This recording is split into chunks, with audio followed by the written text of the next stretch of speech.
hoca arkadaşlarımız. Buradaki hocalarımız da zaten arkadaş ve tanışıyor. Lütfen birlikte paylaşarak müzik yapılır. Eleştirerek değil. Lütfen gelin birlikte müzik yapalım. Orkestra adına teşekkür ederim.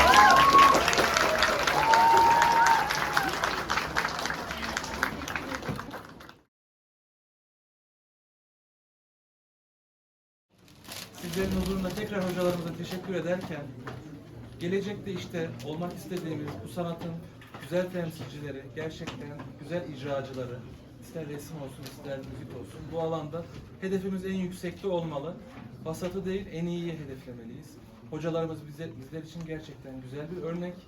Onları biz de örnek alıyoruz, beraber çalışacağız, biz bir aileyiz. Bu işler, bu dinlediğimiz güzel ezgiler, hocalarımızın yıllarca düzenli, tertipli çalışmalarının sonucu. Sizlerin de aynı şekilde bir gün burada konser vereceğine, buralara geleceğine inanıyorum. İnşallah güzel günlerde tekrar görüşürüz. Tekrar teşekkür ediyorum.